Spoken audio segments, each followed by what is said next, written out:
नमस्कार। निकोबार टाइम्स में आपका स्वागत है। आप सभी को पता है कि हमारे जो साथी हैं, जो हमारे साथ काम करते थे, मीडिया कर्मी मिस्टर सहदेव डे, जो कि न्यूज़ रिपब्लिक अंडमान के फाउंडर थे, रिपोर्टर थे, उनका किस तरह से बेरहमी से डिगलीपुर में जो है मर्डर कर दिया गया। और अब डिगलीपुर से ये खबर आ रही है कि उनके मर्डर में जो मेन जो एक्यूज है, जिनका नाम है गंगैया, उनका जो इलीगल एंक्रोचमेंट था डिगलीपुर में, उसके ऊपर जो है वहाँ के जो लोकल एडमिनिस्ट्रेशन ने एक्शन लिया है। हमारे पास एक प्रेस रिलीज जो है वो भी आया है। वो प्रेस रिलीज जो है हमको वहाँ के जो लोकल मीडिया कर्मी हैं, जो कि डिगलीपुर के लोकल्स हैं, उन्होंने हमको भेजा है। और इस प्रेस रिलीज में क्लियरली लिखा हुआ है कि गंगैया का जो लैंड था सर्वे नंबर 1, जो कि पार्टली मधुपुर में लोकेटेड था और पार्टली डीबी ग्राम में, और सर्वे नंबर 125 जो कि मधुपुर में लोकेटेड था, और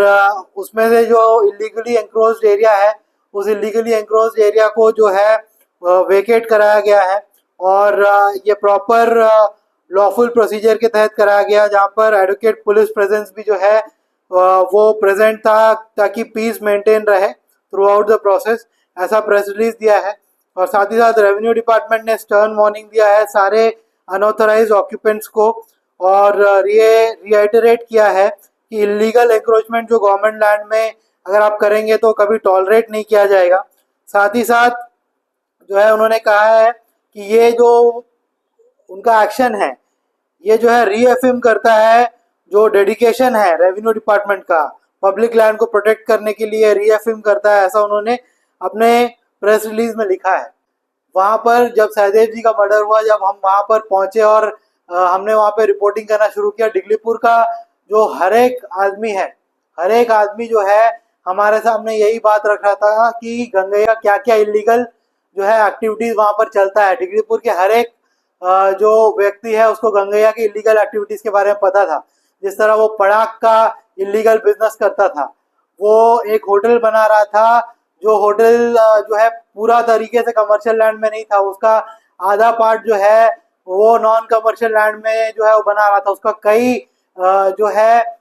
एंक्रोचमेंट था, और उसने जो है एंक्रोचमेंट जो है अथॉरिटीज के सामने, डीबी ग्राम का जो रोड है वो रोड एकदम उसके एंक्रोचमेंट के सामने ही दिखता है, और कुछ ही दूर में वो पूछा पीछे पूरा जो है पहाड़ एंक्रोच करके रखा है, ऐसा पूरा डिगलीपुर के लोग बता रहे थे। और भी कई एलिगेशन जो है गंगैया के ऊपर लग रहे थे। जब इतना एलिगेशन डिगलीपुर के लोग जो है सहदेव जी के डेथ के बाद, उनका मर्डर के बाद जो है वो मीडिया को बता सकते हैं, तो क्या रेवेन्यू डिपार्टमेंट को ये सब बातें जो है सहदेव जी के मर्डर से पहले नहीं पता थी? ये एक बहुत बड़ा क्वेश्चन है, क्योंकि रेवेन्यू डिपार्टमेंट के जो भी स्टाफ होते हैं आमतौर पर उनको इन सब चीज़ों के बारे में पता होता है, और ये एक बहुत बड़ा क्वेश्चन है, क्या पता होते हुए भी उन्होंने इन सब चीज़ों पे एक्शन नहीं ली? तो इसमें ज़रूरत यह है कि अभी आपने जो एक्शन लिया है, जो डिगलीपुर के असिस्टेंट कमिश्नर ने प्रेस रिलीज दिया है, कमलेश्वर राव एस IAS है वो, उन्होंने जो है प्रेस रिलीज दिया है, इस प्रेस रिलीज के साथ साथ एक इन्वेस्टिगेशन भी कंडक्ट करा जाना चाहिए डिगलीपुर में जो रेवेन्यू ऑफिशियल्स प्रेजेंट है उनके खिलाफ भी, कि क्या उनको गंगैया का जो इलीगल एक्टिविटीज है, जो उनका एंक्रोचमेंट है, इसके बारे में पहले से पता था और उसके बावजूद उन्होंने उसके ऊपर कोई एक्शन नहीं लिया?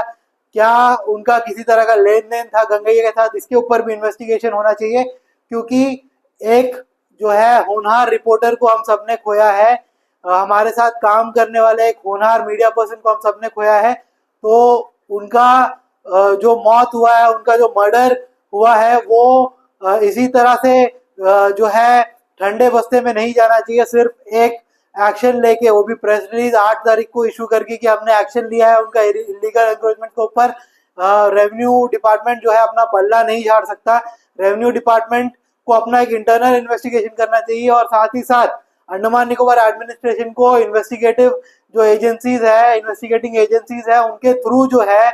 उनके थ्रू भी ये पूरा एक इन्वेस्टिगेशन कराना चाहिए कि क्या रेवेन्यू अथॉरिटीज को इसके बारे में, इनके इलीगल एंक्रोचमेंट, इनके इलीगल एक्टिविटीज के बारे में पहले से पता था और इन्होंने कोई एक्शन नहीं लिया पता होने के बावजूद भी। क्योंकि अगर ये एक्शन लेते, इस तरह का उनका एंक्रोचमेंट रिमूवल करते, इनका बिल्डिंग को सीज करते, स्टे ऑर्डर देते, वो अलग अलग टाइप का एक्शन लेते तो शायद उसके पास इतना हिम्मत नहीं बढ़ता, इसका इतना हिम्मत नहीं होता गंगैया का कि वो जो है एक रिपोर्टर के ऊपर अटैक करके उसका मर्डर कर दे। तो ये मर्डर जो है प्रिवेंटेबल था अगर पहले से उसकी इलीगल एक्टिविटीज के ऊपर जो है